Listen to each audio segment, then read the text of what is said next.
Hey, what's up guys? Phoenix here, and in this video I'm going to be doing a little bit of going back to my roots and bringing you another Dragunity combo tutorial video. Now this one is a bit of a newer combo. It's definitely only been possible to us recently since the Dark Illusions released Coral Dragon to us, but basically the gist of it is using Ultimaya Tzolkin to our deck's benefit in the biggest way that I can think possible. Basically, Coral Dragon's releases allowed the deck to have access to Ultimaya Tzolkin to make better monster boards, better defensive lines with your monsters, stuff like that. And ultimately, Coral Dragon allowing you to get a draw when you make Ultimaya Tzolkin is also just another huge factor, which is something I really like, and that's why I've been experimenting with these combos a lot. Now, I know that this combo string may not be new to some of you, but for those of you that, aren't familiar with this, this is just going to be a video showing you how to do the base form of the Ultimaya Tzolkin combo in a 3-card combo format, utilizing PhoenixFlareX Mistleton essentially as your basic combo piece. While you have some, flexibility there, it's very clear that it's basically the same old tried and true PhoenixFlareX Mistleton combo string that I've loved to look into and break open in different ways ever since, basically Ultimaya came out. But essentially, the problem this deck has is that it requires 3-card combos at least to do any sort of significant board play. And without the 6th card that we lost access to in 2014, opening with 5 cards, that means that we have less cards in our hand to be extra defensive lines or recovery options if we need to have a 3 or 4 card combo stick. And that's a huge detriment. But with the addition of Coral Dragon giving you a draw mid-combo without actually having to go out of your way to do so, actually gives you that 6th card back in essence, and that means you have a further combo extender potentially, you have another defensive line in the form of a trap to pair with your board, or you have the potential recovery option that you draw. So ultimately it just seems to help out the deck a lot, as well as Ultimaya Tzolkin just being inherently good, and this deck has access to some of the best level 8 synchros that it's had access to in years, literal years. So basically this was something I definitely have been wanting to play around with, and I've been theory crafting with this deck a lot recently, trying to find the old combos and morph them into an Ultimaya Tzolkin, play string, as well as trying to find new combos. But essentially, basically the meat of this video is going to be focusing on PhoenixFlareX Mistleton as a combo string. Now, obviously, Mistleton can be Instant Fusion or Garuda. Instant Fusion for Mavelus, obviously, is a play, and then Garuda can obviously summon itself and be a level 4 winged beast.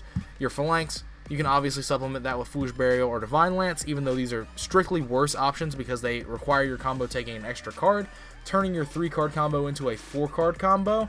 But that's actually fine because of the fact that instead of having 1 card stuck in your hand after the combo is said and done, you will get an extra draw of Coral Dragon, meaning that you have a little bit more potential options for you to have defensive lineups there. But essentially this combo is the same old tried and true PhoenixFlareX Mistleton combo that, like I've already said, I love to try and explore and break wide open when possible. But this combo is going to end with Ultimaya Tzolkin, any 2 level 8s of your choosing, and Red Eyes at full power, Ravine on board, and 3 other cards in access to you. So you will end with 8 cards after starting with 5. So it's a +3 overall at the very least. You can take it higher depending on cards that are in your hand, depending on what you draw off Coral Dragon and stuff like that. But the base form of the combo ends with a +3 and a fairly decent board. It's usually like Crystal Wing Stardust or Crystal Wing Omega plus Red Med plus Ultimaya and stuff like that. But the other 2 cards in your hand, outside of PhoenixFlareX Mistleton or Instant Fusion or Garuda or whatever, just have to be blanks as long as one of them is a settable. It doesn't really matter what they are because you're going to be gaining extra access into cards anyway. But PhoenixFlareX Mistleton, so you're going to start off with the same old way of activating Ravine, discarding your Phalanx, and adding your Ducks to hand. And then you're going to normal summon your Ducks, special your Phalanx, and at this point, if you have Instant Fusion in hand, you're going to activate it for Mavelus. If you have Mistleton, you're going to special it over the Phalanx and bring it back. If you have Garuda, you're going to synchro into Vajrayana, then summon Garuda by banishing Ducks, and synchro the Garuda and the Phalanx into Gator. So essentially, the main thing you're going to be doing is you're going to be ending your situation from your starting card, depending on what hands you had. You're going to end with 2 level 6 dragons. You're going to end with either this being Mistleton or this being Vajrayana, based off what card you had access to, whether it was the Mistleton or the Instant Fusion or the Garuda. But basically, this is where you want to be. So this is where it all lines up. This is either Vajrayana or Mistleton, and then from here on out, everything is literally identical in terms of play string. But use your Gatorg to add your Zephyros to hand and discard it for your later use. Overlay these into your Hieratic Dragon King of Ultimaya, and then detach your Gatorg from it to summon your Red Med from the deck. And then Red Eyes Darkness Metal Dragon will bring back your Gatorg from the grave. And from here, you are able to use Gatorg's effect to add and discard Mist Valley Baby Rock. And so Mist Valley Baby Rock will special summon itself. So from here, you will then use your Zephyros' effect in grave. I'm rushing through this because I want this video not to be too long. So apologies if I'm going a bit fast for you, but you'll use Zephyros to bounce your Darkness Metal, and it'll special summon itself. You'll take your 400 damage, and now at this point you've got Zephyros plus Baby Rock on board. Now, the reason that if you had Instant Fusion that you don't go for Norden, the same old Norden play that I've done in previous combo videos and that you've seen in other like Dragunity combos, where it's like Ravine Flanks Instant Fusion, getting Norden to get back Ducks to really go off, is that because with this combo string, everything is so far like optimized with Mavelus and all the stuff that you have access to that Norden just ends up sitting there doing nothing. And so ultimately it doesn't really matter, and preserving the Norden for a later Instant Fusion play is just better, because the Norden will just stay on your board. You have to go out of your way to synchro with it, and you end with the same result anyway, so there's just no reason to not just use Mavelus. But so you'll synchro the Zephyros and the Mist Valley Baby Rock here for your Coral Dragon. And now at this point, the reason we're doing this first before we're doing any of our like level 8 synchro plays is because you want to see what you draw of Coral Dragon first. You've already got the Darkness Metal out of your deck. Basically, if you were able to draw into another card like Mist Valley Baby Rock or something like that, you can extend your combo string even further, as well as like possibly just search a Ducks for a follow-up on the next turn. There's a couple of different play lines and options that you have access to. So ultimately it just makes better sense to do this here, to do this now. But you've used this Gatorg's effect and you summon Coral Dragon, so you're going to use both of these to go into your Ultimaya Tzolkin. And so from here, you're going to get your Coral Dragon draw. So it literally does not matter what the card is, as long as you had a settable or you drew a settable. But you should have a settable in your hand, honestly, because if you didn't have a settable in your hand, then you shouldn't have made this play. You shouldn't have just like YOLO swagged into it. But the best possible outcome here is actually just to draw another Mist Valley Baby Rock. So that is what we'll just say that we drew. But in any other instance, this would be just a trap card or something that just is a recovery option.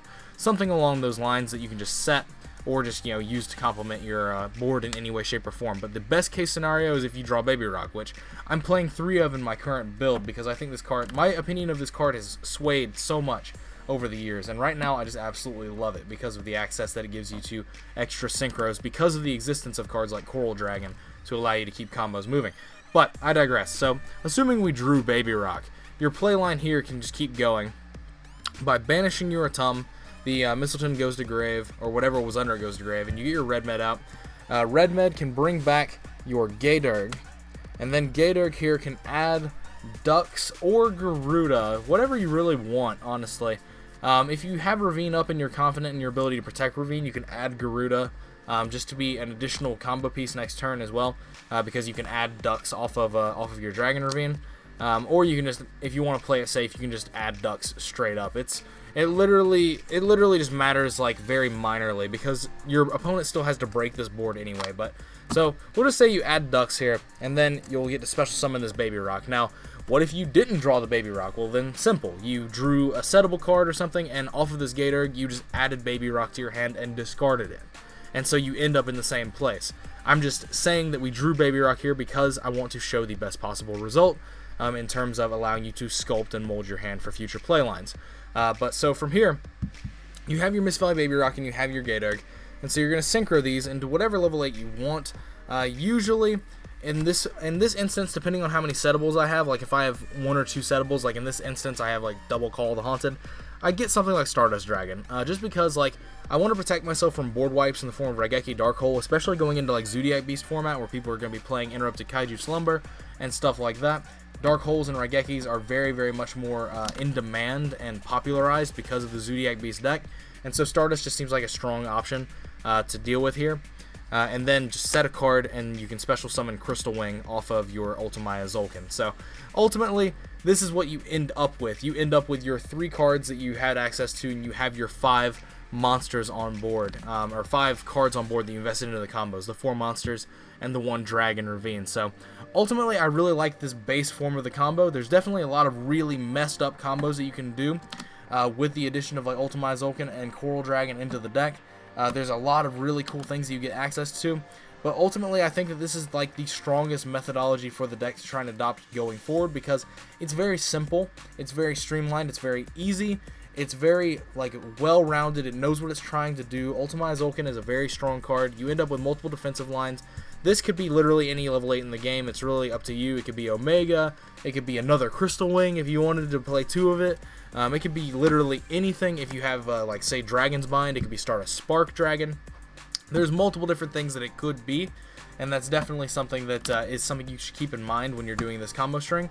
Essentially, I'm very, very curious to see like what like we could take further with this, because there are definitely some really messed up combos that you can do, like especially like when you throw like stuff like Soul Charge into it. Like you can make boards where you're like using Omega to banish a card out of their hand just to clear space on your own board, and then make boards like this while you put them down a card.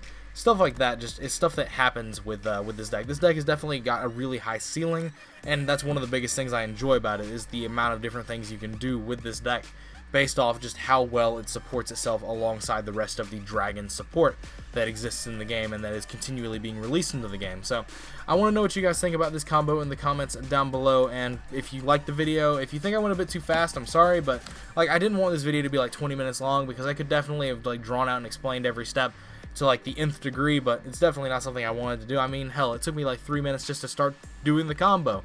And I mean, I'm trying to make these videos quicker to the point where they're more accessible for people that have shorter attention spans or not as much time on their hands. So there's stuff like that I'm trying to consider. But anyway, as always, guys, let me know what you guys thought in the comments down below and stuff like that. But other than that, as always, like the video to show your support and help the channel grow. Subscribe if you already haven't and want to see more content from me and like this video. And if you want to see more videos that you might also like, I encourage you to go check out my channel itself. There's 1,000+ uploads over there of multiple different stuff. If you can't find something else you like amongst those videos, I'd be incredibly surprised.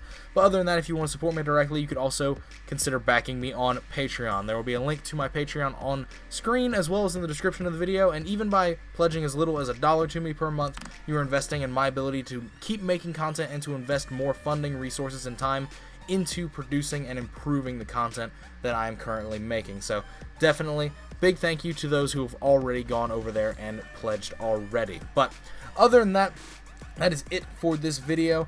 Again, let me know what you think in the comments down below. Let me know if you want to see more Dragunity combo videos, mainly like ones involving Soul Charge, making really messed up boards.